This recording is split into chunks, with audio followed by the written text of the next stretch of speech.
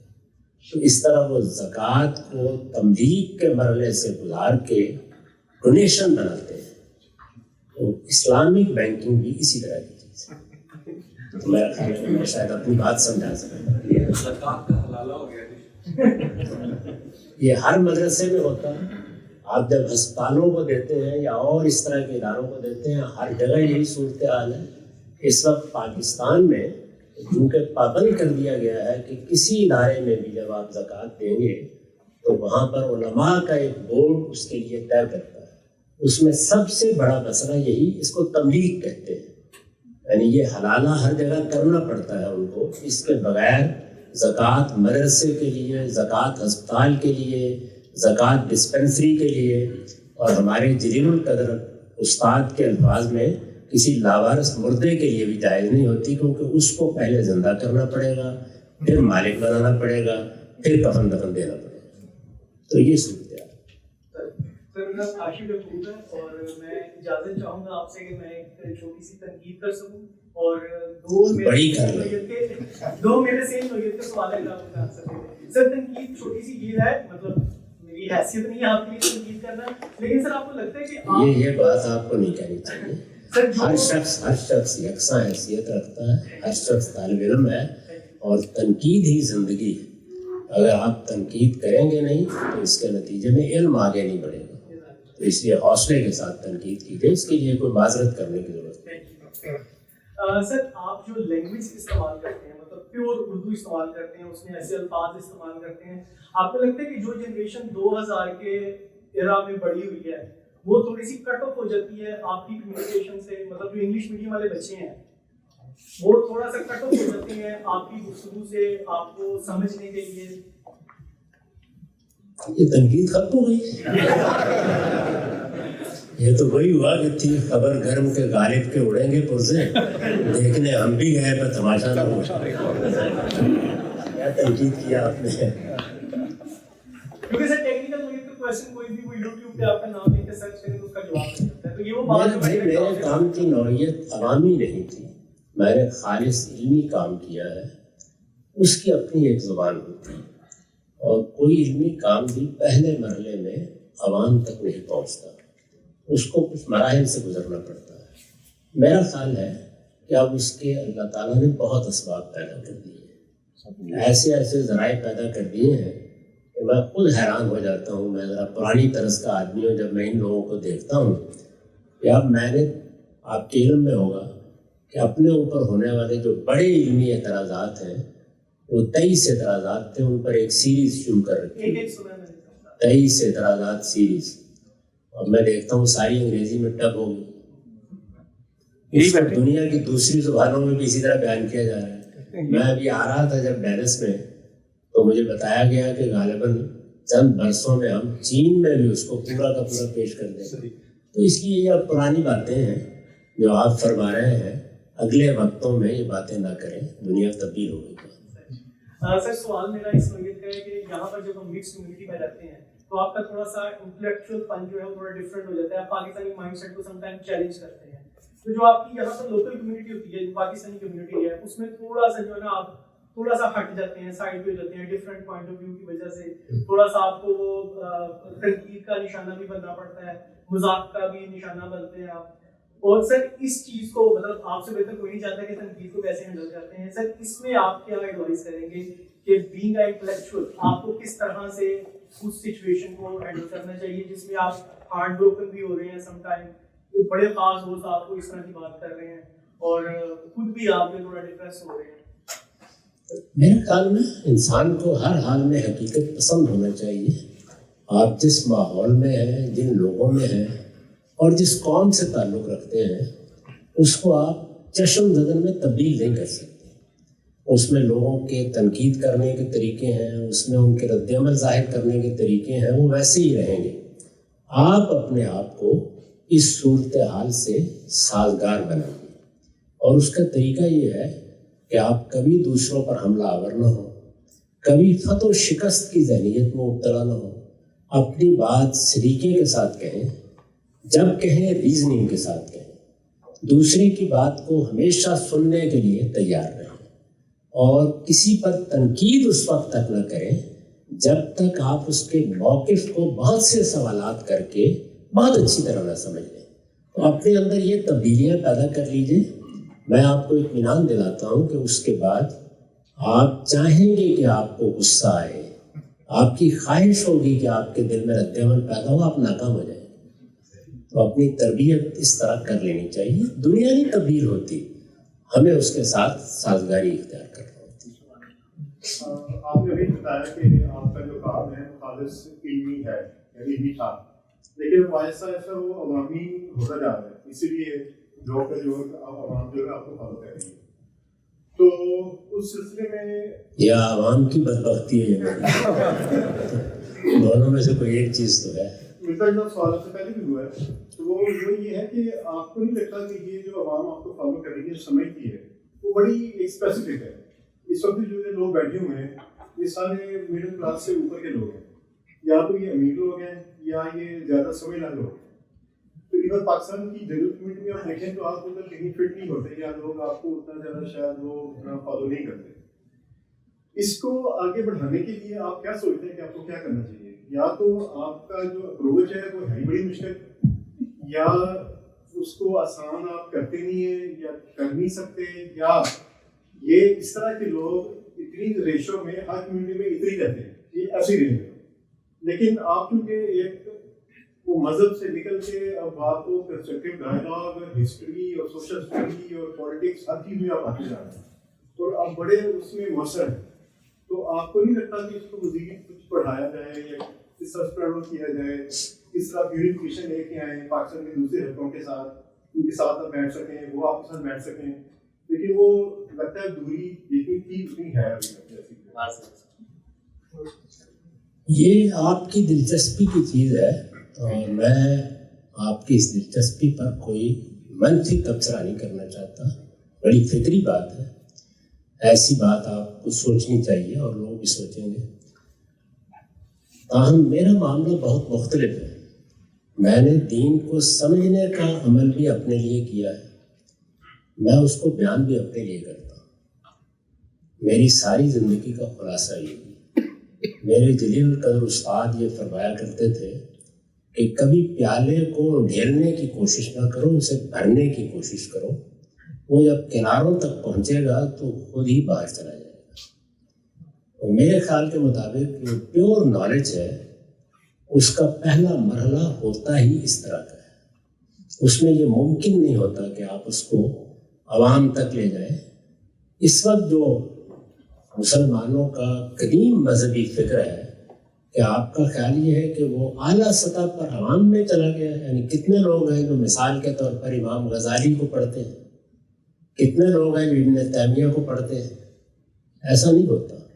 جب ایک فکر علمی لحاظ سے اپنی ایک جگہ پیدا کر لیتا ہے اور کسی سوسائٹی کے اندر سوچنے سمجھنے والے لوگ، اہل علم، بلکہ اس کو خالص فنی سطح پر جاننے والے لوگوں کی ایک تعداد پیدا ہو جاتی ہے تو وہ پھر نیچے ٹریول کرتا ہے، اور یہ کام پہلے 3-4 نسلوں میں ہوتا تھا۔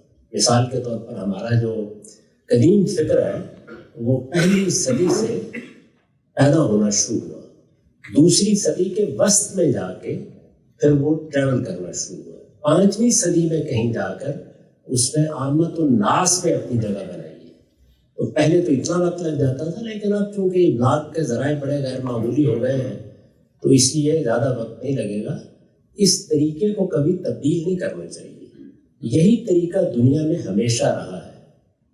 ہمارے ہاں جو لوگ مثال کے طور پر آپ کے اسکولوں کالجوں میں سائنس پڑھا رہے ہیں، اگر ان کی جگہ آئنسٹائن کو لا کے بٹھا دیا جائے یا نیوٹن کو تو بچے وفات پا جائیں گے، کوئی نہیں سمجھے گا ان کی باتیں۔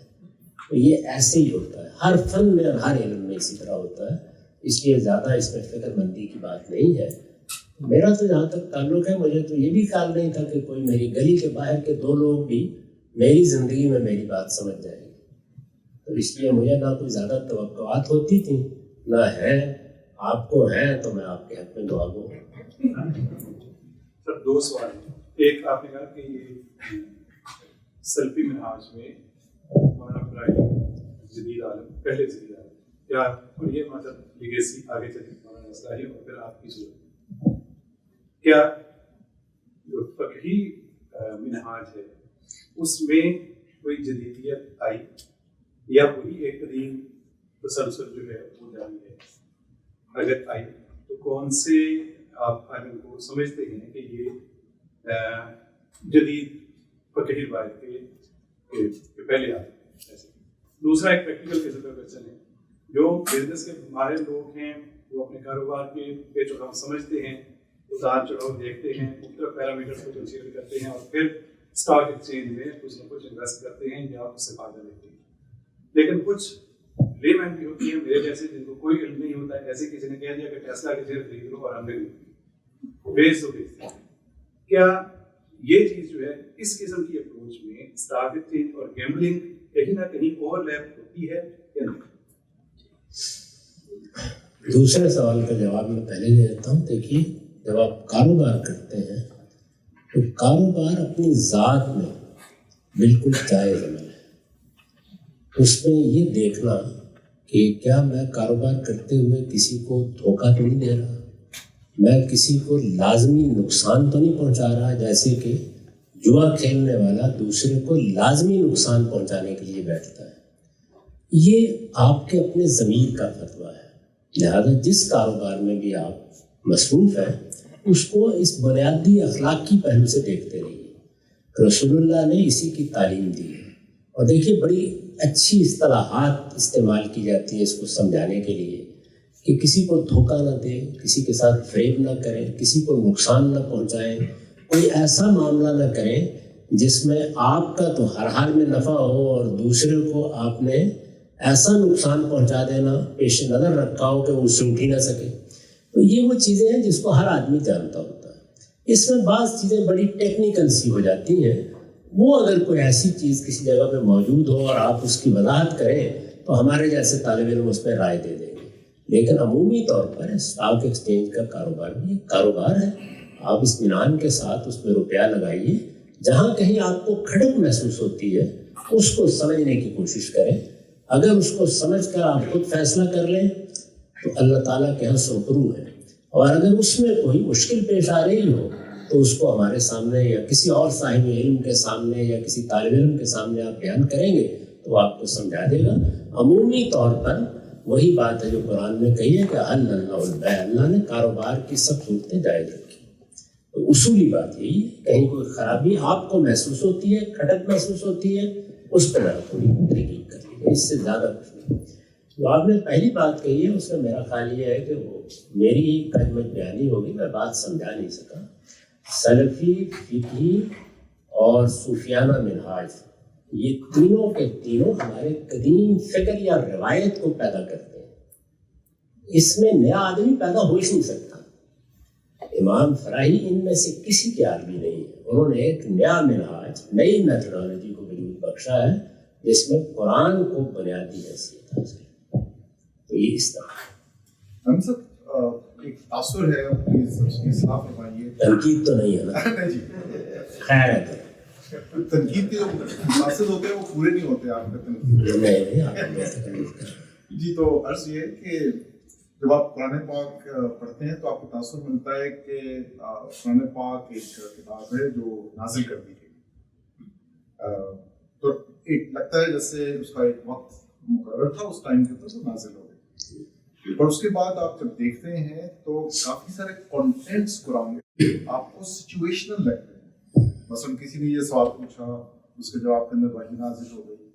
تو یہ پلیز ذرا ہیلپ کریے کہ کیسے ریکنسائل کریں کہ جو ایک دفعہ اتاری گئی کتاب ہے یا اس کے جو کانٹینٹس ہیں وہ اور سچویشنل جو رسپانس ہے اس میں کیا فرق ہے، ہاؤ دے کم ٹوگیدر. پورا کا پورا قرآن یہ ایک خاص دور کے لوگوں کے ساتھ خطاب ہے. یعنی اللہ کا آخری پیغمبر زمین پر آ گیا ہے، وہ گفتگو کر رہا ہے یا اس کی زبان پر خدا گفتگو کر رہا ہے، اس کے سامنے لوگ موجود ہیں، ان کی مختلف جماعتیں ہیں، اس میں سے ایک بڑی جماعت مشرکین عرب کی ہے یا بنی اسماعیل ہے، ایک دوسری جماعت اہل کتاب کی ہے۔ اہل کتاب میں کچھ یہود ہیں، کچھ نصارہ یا مسیحی ہیں، اسی طرح سے چھوٹے چھوٹے بعض گروہ بھی موجود ہیں۔ ان سے پیغمبر خطاب کر رہا ہے، ان میں لوگ مسلمان ہو جاتے ہیں تو وہ بھی مخاطب ہو جاتے ہیں ان میں، تو یہ گویا یوں سمجھیے کہ خاص زمان و مکان کے اندر ہونے والا ڈائلاگ ہے، اس میں وہ سوال بھی کرتے ہیں، وہ اعتراض بھی کرتے ہیں، ان سے بات چیت بھی ہوتی ہے۔ تو قرآن مجید کو آپ اس جگہ جا کر پڑھیں، جب بھی پڑھیں، یعنی وہ کیا ہے، وہ ایک پیغمبر کی سرگزشت دعوت ہے، یعنی پیغمبر آ گیا ہے، وہ پیغمبر ایک انسان کی حیثیت سے ایک دور میں ہے، کھڑا ہے، وہ کسی پہاڑ کی چوٹی پر کھڑے ہو کر آپ سے خطاب نہیں کر رہا، بلکہ اپنے سامنے زندہ انسانوں سے خطاب کر رہا ہے۔ آپ اگر میری تفسیر مثال کے طور پر دیکھیں گے تو اس میں صورتوں کے تعارف میں چند چیزیں ہر جگہ ہم بیان کرتے ہیں۔ یہ سورہ ہے، اس سورہ کا بنیادی موضوع یہ ہے، اس میں مخاطب مشرکین عرب ہے، اس میں مخاطب مدینے کے یہود ہے، اس میں مخاطب منافقین ہے، اس میں مخاطب اللہ کے آخری پیغمبر ہے، یعنی پہلے متعین کرتے ہیں، اور پھر یہ خطاب کس دور میں ہو رہا ہے اس کو بتاتے ہیں، یعنی یہ بعثت کے فوراً بعد ہو رہا ہے، یہ مکہ میں قیام کے درمیانی دور میں ہو رہا ہے، یہ ہجرت اور برات کے مرحلے میں ہو رہا ہے، یہ مدینہ میں آنے کے بعد تطہیر اور تزکیے کے مرحلے میں ہو رہا ہے، یہ اقدام کے مرحلے میں ہو رہا ہے، تو وہ سب کچھ اسپیسیفک ہے، یہ اس طرح اس کو سمجھنا چاہیے۔ اب اس کے بعد جو کچھ ہو رہا ہے اس کا ایک ریشنل ہے، یعنی مثال کے طور پر مشرکین عرب سے کہا جا رہا ہے کہ خدا ایک ہی ہے، تو اب یہ خدا ایک ہی ہے کا ایک ریشنل ہے، یہ عالمگیر ہے، یہ یونیورسل ہے، یہ اسپیسیفک نہیں ہے، تو اس ریشنل کو آپ طے کرتے ہیں، پھر دیکھتے ہیں کہ کیا وہ وہیں رہ گیا ہے یا ہم تک پہنچتا ہے۔ اگر آپ تک پہنچتا ہے تو آپ اس کے مخاطب ہیں، اور اگر وہ وہیں رہ گیا ہے تو اس کا معاملہ کسی جگہ چاہیے۔ چنانچہ آپ یہ دیکھتے ہیں کہ قرآن مجید کی بعض صورتیں ہیں جس میں رسول اللہ ہوتا ہے، آپ کے عام پڑھی جاتی ہیں، سورہ الضحیٰ، سورہ علم نشرہ، آپ دیکھیے پوری سورہ میں ہم سے کوئی بات نہیں کی گئی، رسول اللہ مخاطب ہے اس کے، یعنی اللہ کے آخری پیغمبر کو کچھ مشکلات پیش آ گئی ہیں، جو مشن ان کے سپرد کیا گیا ہے اس میں کچھ نازک مراحل آ گئے ہیں، اس میں ان کو تسلی دینے کے لیے اللہ تعالیٰ ان سے بات کر رہے ہیں۔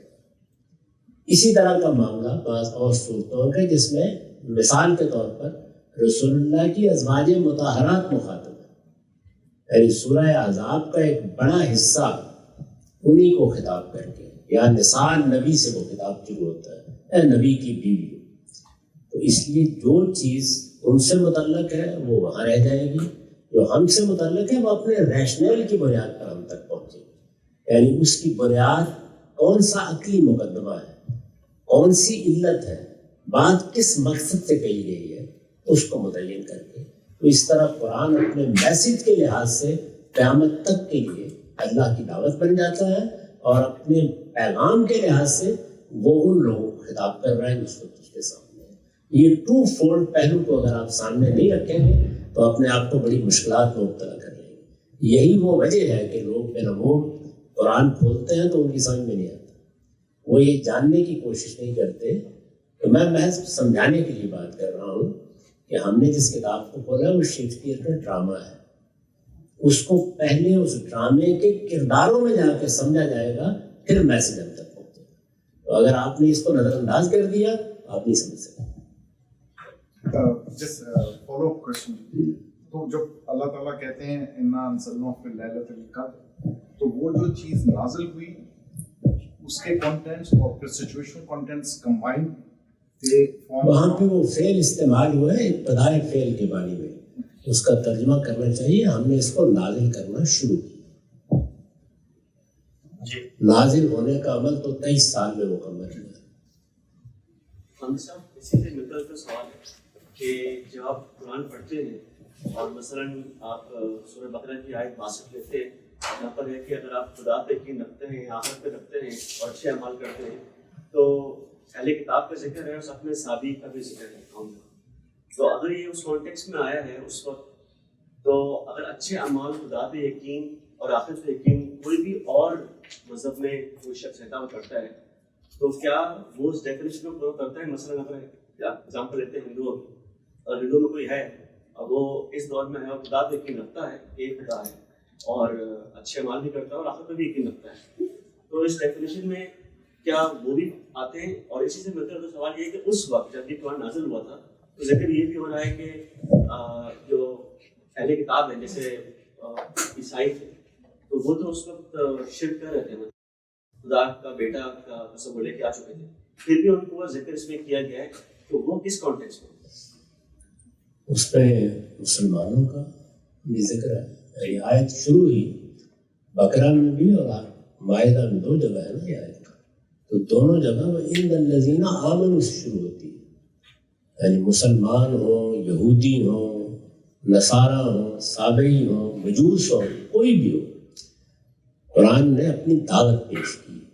یہ جو لوگوں نے نام رکھ لیے ہیں اور اپنے اپنے مذہب بنا لیے ہیں، کوئی یہودی اپنے آپ کو کہتا ہے، کوئی مسلمان کہتا ہے، کوئی سابئی کہتا ہے، اللہ کے ہاں ان ناموں کی کوئی قدر و قیمت نہیں. اللہ کی دعوت اور اللہ کا پیغام 3 نکات پر مبنی ہے، یعنی پورے دین کا خلاصہ ہی 3 چیزیں: اللہ پر سچا ایمان، آخرت پر غیر معمولی یقین اور آخرت میں کامیابی کے لیے اچھا عمل. ان 3 باتوں کو بیان کر دیا ہے. یہی اسلام کی دعوت ہے. سارے پیغمبر یہی دعوت لے کے آئے ہیں. مجھ سے اگر آپ 2 لفظوں میں پوچھیں کہ اسلام کیا ہے تو وہ یہی. سب پیغمبروں نے آ کر لوگوں کو اسی دعوت کی منادی کی، پیغام پہنچایا ہے. یہ اس آیت میں بیان کیا گیا ہے. تو آج بھی دنیا کے اندر ہر شخص کو ہم یہی دعوت دیتے ہیں، یہی پیغام پہنچاتے ہیں کہ اللہ پر سچا ایمان رکھو. اللہ پر سچے ایمان میں شرک کی آمیزش نہیں ہو سکتی. اللہ پر سچے ایمان کا مطلب یہ ہے کہ ہر طرح کے شائبہ شرک سے پاک صرف اللہ کو ماننا، اور اسی طرح آخرت پہ یقین، اور اسی طرح اچھا عمل. یہی دعوت ہے. اب اس دعوت کے ساتھ بعض اوقات لوگ بڑے بڑے جرائم کا ارتکاب کرتے ہیں. مثال کے طور پر ہم مسلمان ہیں، ہم میں سے کسی آدمی سے ویسے آپ پوچھیے تو وہ کہے گا جی میں اللہ پر سچا ایمان رکھتا ہوں، میں توحید پر ایمان رکھتا ہوں، میں آخرت پہ ایمان رکھتا ہوں، میں تو اچھا عمل بھی کرتا ہوں، میں نے نمازیں بھی پڑھی ہیں، میں روزے بھی رکھتا ہوں.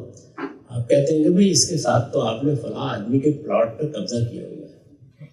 کہتے ہیں نا بعض اوقات، آپ نے ایک بیوہ کا مال ہتھیار رکھا ہوا ہے، یا آپ نے تو اپنے فلاں دشمن کو پیسے دے کے مروا دیا تھا. تو آپ سے میں پوچھتا ہوں جنت میں چلا جائے گا؟ تو بھائی تو وہاں جرائم کا ذکر نہیں، وہاں پر اسلام کی مثبت دعوت بیان ہوئی ہے، جرائم کی فہرست وہاں نہیں بیان کی. آپ وہاں سے اسلام کی مثبت دعوت سمجھیں اور پھر قرآن سے پوچھیں کہ جرائم کیا کیا ہے. تو اگر کوئی شخص کسی سچے پیغمبر کا جانتے بوجھتے انکار کر دیتا ہے تو یہ سب سے بڑا جرم ہے. اس معاملے کو ایسے سمجھا جاتا ہے. پہلا سوال منتر میں نے کیا تھا پولیٹیکل اپروچ سے ریلیٹڈ ہے کہ ہم اس کمیونٹی میں یہاں ہیں. میں تو بڑا عافیت محسوس کر رہا تھا کہ چلے یا یہ کرنے والوں کو بھول گیا ہے یا لوگ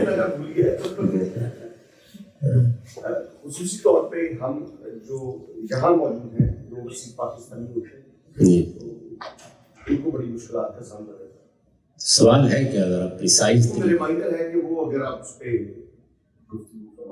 اگر میں یہ کہوں کہ میں تو فراموش کر چکا ہوں، اب آپ بتائیے آپ کا سوال ہے کیا، تو اس سے واضح ہو جائے گا کہ آپ کیا چیز جاننا چاہتے ہیں. اچھا میں جاننا یہ چاہتا ہوں کہ ہم دیکھتے ہیں اپنے ارد گرد، پھر وہی بات ہے کہ سوشل میڈیا کا دور ہے اور بمبارڈمنٹ نظر آتی ہے انفارمیشن، اور پھر ہمارا سوشل فیبرک اتنا ڈیمیج ہے. ہمیں یہ چیزیں جہاں پہ نظر آتی ہیں تو پاکستان میں کیا حال ہوگا تو ہم گمان کر سکتے ہیں. ہم نے دیکھا ہے کہ